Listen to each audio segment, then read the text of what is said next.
कि अमरीका की रियासत वाशिंगटन विच पेश आने वाला जिहड़ा ये वाकया है, इस वाकये ने पूरी दुनिया दे विच एक नवी बहस जिहड़ी है ना वो छेड़ दी है। एक अफगानी नयाद शहरी की तरफों फायरिंग, फिर ओदा अदालत दे विच दिता गया हैरानकुन मौकफ। ये सारा कुछ इन्ना अचानक होया कि लोग समझ ही नहीं पाए कि हकीकत की है ते कहानी किधर जा रही है। कोई अफगान शहरी रहमानुल्लाह नूं फायरिंग तो बाद गिरफ्तार किया गया। फिर इत्थे ये भी सवाल पैदा होंदा है कि बलाखिर ये ज़हनीत जिहड़ी है ये बनदी किवें है? इस तरह के अनासर नूं शह कौन देंदा है? इस तरह के अनासर नूं हथियार कौन देंदा है? ये ज़हनी जहर कौन भरदा है? ये शिद्दत पसंदी दीयां फैक्ट्रियां आखिर चलदियां कित्थों ने?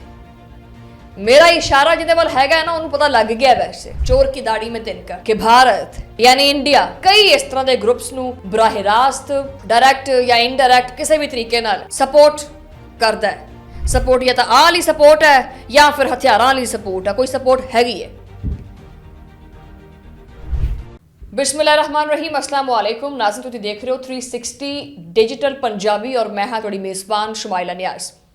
अज का व्लॉग बड़ा इंपॉर्टेंट ते खास है क्योंकि सिर्फ और सिर्फ इस एक मुल्क की वजह तो ना पूरी दी पूरी दुनिया दे विच एक अग जिहड़ी है ना वो भड़कदी पई है। और इसी तरह का एक वाकया भी पेश आया है अमरीका की रियासत वाशिंगटन दे विच भी। अज इसी बारे च व्लॉग करांगे। व्लॉग शुरू करते हैं। जिवें कि मैं तुहानूं कहा कि अमरीका की रियासत वाशिंगटन विच पेश आने वाला जिहड़ा ये वाकया है, इस वाकये ने पूरी दुनिया दे विच एक नवी बहस जिहड़ी है ना वो छेड़ दी है। एक अफगानी नयाद शहरी की तरफों फायरिंग, फिर ओदा अदालत दे विच दिता गया हैरानकुन मौकफ। ये सारा कुछ इन्ना अचानक होया कि लोग समझ ही नहीं पाए कि हकीकत की है ते कहानी किधर जा रही है। रुको जरा, सबर करो। अज इसी जिहड़ा ना कहानी के बारे च आपां गल करांगे अपने इस व्लॉग दे विच। तुहानूं खबरां थोड़ी नज़र तो गुजरियां होणगियां और खबर एक ये तुसी देखी होएगी कि खबरों के मुताबिक 29 साला कोई अफगान शहरी रहमानुल्लाह नूं फायरिंग तो बाद गिरफ्तार किया गया, जिसके बाद वो हस्पताल विच ज़ेरे इलाज सी। अदालत विच ओदा वीडियो लिंक के जरिए जिहड़ा ना ओनूं पेश किया गया और ओदा जिहड़ा मौकफ है वो सुनो। उन्हें जनाब वो मौकफ अख्तियार किया जो कि ना सिर्फ अदालत वास्ते बल्कि आम लोगों वास्ते भी बड़ा हैरानकुन सी। उहदे बयान ने बहुत सारे जिहड़े तजादात ने ना वो खड़े कर दिते। उन्हें ऐसियां ऐसियां चीज़ां उसके बयान दे करके आईयां ने कि बहुत सारे सवाल खड़े हो गए ने। मतलब हैरानी सिर्फ मैनू या तुहानू नहीं, पूरी दुनिया इस टाइम हैरान है और दुनिया दे विच कौन कौन आ रहा है तुहानू सारिआं नूं पता है। अच्छा, इत्थे ना एक बड़ा अहम नुकता है। वो नुकता यह है कि अमरीका समेत मगरबी दुनिया दे विच जदों भी कोई इदां दा वाकया हुंदा है ते जिहदे विच कोई तारकीने वतन या कोई मुहाजिर पसे मंजर रखने वाला कोई शख्स मुलवस होवे ते फौरी तौर ते दो बयानिए खड़े होंदे। वो दो बयानिए किहड़े ने? एक तां हैगा सिक्योरिटी दा बयानिया, दूजे पासे इमीग्रेशन दे उत्ते तनकीद होण लग पैंदी है। लेकिन इत्थे इन्ना नहीं हैगा। ये सारा कुछ इस केस दे कुछ जाविये इदां दे हैगे ने जो कि ना सिर्फ फायरिंग दे वाक़े दे करके खड़े नहीं होंदे बल्कि फायरिंग दे वाक़े तो बाद एक अलग ही कहानी दसदे हैं। इस वाक़े तो बाद अफगानिस्तान के हालातों वाक़या थोड़े सारे सामने है। उत्थे कई दहाइयां तो कई सालों तो मुहीत जंग, आलमी मुदाखलतां, इलाकाई ताकतां दी प्रॉक्सिस और मुख्तलिफ ग्रुपां दी आपस एक दूजे दी सपोर्ट, इन्हां सारिआं दे विच एक ऐसा माहौल पैदा किया गया जिहदे विच तशद्दुद तो भज के आने वाले फर्द कदी कदी किसी दूसरे बहरान का जिहड़ा ना वो हिस्सा बन जाते हैं। लेकिन इत्थे यह भी सवाल पैदा होंदा है कि बलाखिर ये ज़हनीत जिहड़ी है ये बनदी किवें है? इस तरह के अनासर नूं शह कौन देंदा है? इस तरह के अनासर नूं हथियार कौन देंदा है? ये ज़हनी जहर कौन भरदा है? ये शिद्दत पसंदी दीयां फैक्ट्रियां आखिर चलदियां कित्थों ने? मेरा इशारा जिहदे वल हैगा ना उन्हें पता लग गया वैसे चोर की दाढ़ी में तिनका।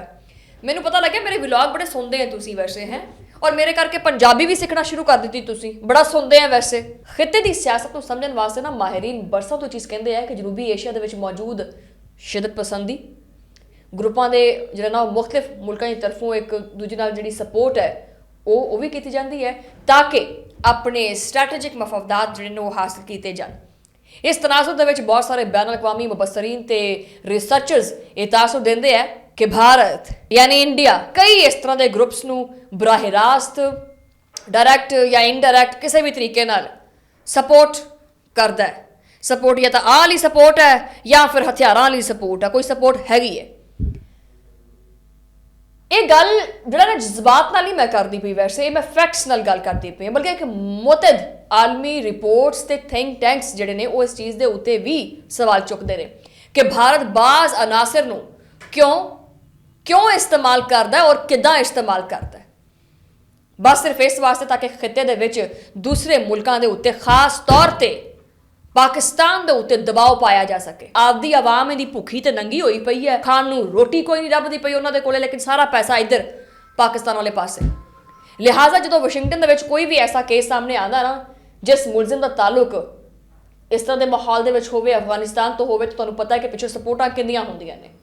ਔਰ ਇਸ ਵਾਕਿਏ ਨੂੰ, ਇਸ ਬਿਆਨ ਨੂੰ ਨਜ਼ਰਅੰਦਾਜ਼ ਨਹੀਂ ਕੀਤਾ ਜਾ ਸਕਦਾ। ਹਜੇ ਵੀ ਖਿੱਤੇ ਦੇ ਵਿੱਚ, ਬਲਖਸੂਸ ਪਾਕਿਸਤਾਨ ਦੇ ਵਿੱਚ ਜਿਹੜੀ ਵਧਦੀ ਹੋਈ ਕਸ਼ੀਦਗੀ ਹੈ, ਇਹਦੇ ਪਿੱਛੇ ਅਫਗਾਨਿਸਤਾਨ ਦੀ ਸਰਜ਼ਮੀਨ ਇਸਤੇਮਾਲ ਹੁੰਦੀ ਹੈ ਔਰ ਅਫਗਾਨਿਸਤਾਨ ਦੀ ਸਰਜ਼ਮੀਨ ਦੇ ਨਾਲ ਨਾਲ ਭਾਰਤ ਦੀ ਉੱਥੋਂ ਜ਼ੇਨ ਇਸਤੇਮਾਲ ਹੁੰਦਾ ਹੈ। ਉਹ ਟ੍ਰੇਨਡ ਕਰਦਾ ਇਹਨਾਂ ਨੂੰ, ਵਰਨਾ ਅਫਗਾਨਿਸਤਾਨ ਵਾਲੇ ਕਿੰਨੇ ਜੋਗੇ ਹੈਗੇ ਨੇ, ਉਹਨਾਂ ਨੂੰ ਕੀ ਪਤਾ ਕਿ ਵੀ ਇਹ ਸਟ੍ਰੈਟੇਜਿਕ ਪਾਲਿਸੀਆਂ ਕੀ ਹੁੰਦੀਆਂ ਨੇ ਕੀ ਨਹੀਂ ਹੁੰਦੀਆਂ ਨੇ। ਉਹਨਾਂ ਨੂੰ ਬਸ ਕਹਿ ਦਿੰਦੇ ਆ ਕਿ ਜੀ ਫਿਕਰ ਨਾ ਕਰ, ਜ਼ਿਕਰ ਨਾ ਕਰ, ਐਸ਼ ਕਰ ਕਾਕਾ। ਹਾਂ, ਬਲਕਿ ਹੁੰਦਾ ਉਹ ਫਿਕਰ ਨਾ ਫਾਕਾ, ਐਸ਼ ਕਰ ਕਾਕਾ, ਵੀ ਅਸੀਂ ਹੈਗੇ ਆ ਪਿੱਛੇ। ਜਦੋਂ ਅਫਗਾਨੀਆਂ ਤੇ ਪ੍ਰੋਬਲਮ ਜਾਂ ਮੁਸ਼ਕਿਲ ਆਉਂਦੀ ਹੈ ਤੇ ਪਾਕਿਸਤਾਨ ਨੇ ਸਾਥ ਦਿੱਤਾ ਸੀ, ਪਨਾਹ ਦਿੱਤੀ ਸੀ ਪਾਕਿਸਤਾਨ ਨੇ ਅਫਗਾਨਿਸਤਾਨ ਨੂੰ, ਲੇਕਿਨ ਨਹੀਂ, ਨਮਕ ਹਰਾਮੀ ਕਰ ਗਏ। ਕੋਈ ਗੱਲ ਨਹੀਂ, ਜਿਹੜੀਆਂ ਜੱਫੀਆਂ ਪੈਂਦੀਆਂ ਨੇ ਉਧਰ ਅਫਗਾਨਿਸਤਾਨ ਵਾਲੇ ਪਾਸੇ, ਭਾਰਤ ਵਾਲੇ ਪਾਸੇ ਪਾ ਲਓ, ਫਾਇਦਾ ਕੋਈ ਨਹੀਂ ਹੋਣਾ ਤੁਹਾਨੂੰ। ਔਰ ਭਾਰਤ ਆਪਣੇ ਜਿੰਨਾ ਮਰਜ਼ੀ ਪ੍ਰੋਪੇਗੈਂਡਾ ਕਰ ਲੇ, ਕਦੀ ਵੀ ਕਾਮਯਾਬ ਨਹੀਂ ਹੋ ਸਕਦਾ। ਲਿੱਤਰ ਪੌਲਾ ਕੀਤਾ ਆਪਰੇਸ਼ਨ ਸਿੰਦੂਰ ਦੇ ਵਿੱਚ, ਤੁਹਾਡਾ ਅਭਿਨੰਦਨ ਵਾਵਾ ਧਰੂ ਕੇ ਭੇਜਿਆ ਉਹਨੂੰ, ਠੀਕ ਹੈ। ਉਸ ਤੋਂ ਬਾਅਦ ਤੁਹਾਡਾ ਤੇਜਾ ਜਿਹੜਾ ਕ੍ਰੈਸ਼ ਹੋਇਆ ਉਹਦਾ ਪਤਾ ਹੈ ਤੁਹਾਨੂੰ, ਮਤਲਬ ਕਿੰਨੀ ਕੁੱਤਿਆਂ ਵਾਲੀ ਕਰਾਣੀ ਹੈ। ਡੋਨਲਡ ਟਰੰਪ ਜਿਹੜਾ ਨਾ ਮੋਦੀ ਨੂੰ ਵੇਖ ਕੇ ਪਰਲੇ ਪਾਸੇ ਮੂੰਹ ਕਰ ਲੈਂਦਾ ਹੈ ਕਿ ਯਾਰ ਮੈਂ ਕੀ ਗੰਦੇ ਬੰਦੇ ਦੇ ਮੂੰਹ ਲੱਗਾ, ਔਰ ਉਹ ਉਹਦੇ ਕੋਲ ਮੂੰਹ ਲੁਕਾਉਂਦਾ ਫਿਰਦਾ, ਮਤਲਬ ਇੱਕ ਦੂਜੇ ਤੋਂ ਮੂੰਹ ਲੁਕਾਉਂਦੇ ਫਿਰਦੇ।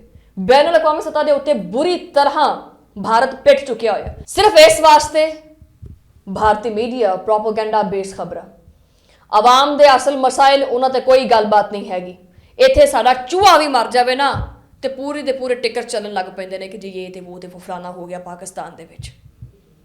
ਅਫਗਾਨਿਸਤਾਨ ਦੀ ਸਰਜ਼ਮੀਨ ਦੇ ਉੱਤੇ ਜੋ ਕੁਝ ਹੋ ਰਿਹਾ ਹੈ ਔਰ ਵਾਸ਼ਿੰਗਟਨ ਦੇ ਵਿੱਚ ਜਿਹੜਾ ਹੈ ਬੰਦਾ ਰਹਿਮਾਨੁੱਲਾ ਹੈ, ਇਹ ਸਾਰਾ ਕੁਝ ਅਗਰ ਕਨਕਲੂਡ ਕੀਤਾ ਜਾਵੇ ਤੇ ਇਹਦੇ ਪਿੱਛੇ ਬੈਨ ਅਲ-ਅਕਵਾਮੀ ਜਿਹੜਾ ਹੱਥ ਹੈ ਨਾ ਉਹ ਹੈਗਾ ਭਾਰਤ ਦਾ। ਜਿਸ ਤਰ੍ਹਾਂ ਅਮਰੀਕਨ ਫੋਰਸਿਸ ਜਿਹੜੀਆਂ ਨੇ ਅਫਗਾਨਿਸਤਾਨ ਦੇ ਵਿੱਚ ਮੌਜੂਦ ਸੀ ਨਾ ਇਹ ਦਹਿਸ਼ਤਗਰਦਾਂ ਨੂੰ ਖਤਮ ਕਰਨ ਵਾਸਤੇ, ਮੈਂ ਤਾਂ ਕਹਿੰਦੀ ਹਾਂ ਕਿ ਅਮਰੀਕਨ ਫੋਰਸਿਸ ਜਿਹੜੀਆਂ ਨੇ ਉਹ ਭਾਰਤ ਜਾਣ ਔਰ ਭਾਰਤ ਦੇ ਵਿੱਚ ਜਿਹੜੇ ਇਹ ਸ਼ਰਪਸੰਦ ਅਨਾਸਰ ਨੇ ਨਾ ਇਹਨਾਂ ਦਾ ਜ਼ਰਾ ਖਾਤਮਾ ਕਰਨ, ਇਹਨਾਂ ਦੀ ਜ਼ਰਾ ਤੌਣੀ ਲਾਣ ਤਾਂ ਕਿ ਇਹਨਾਂ ਨੂੰ ਅਕਲ ਟਿਕਾਣੇ ਆਵੇ।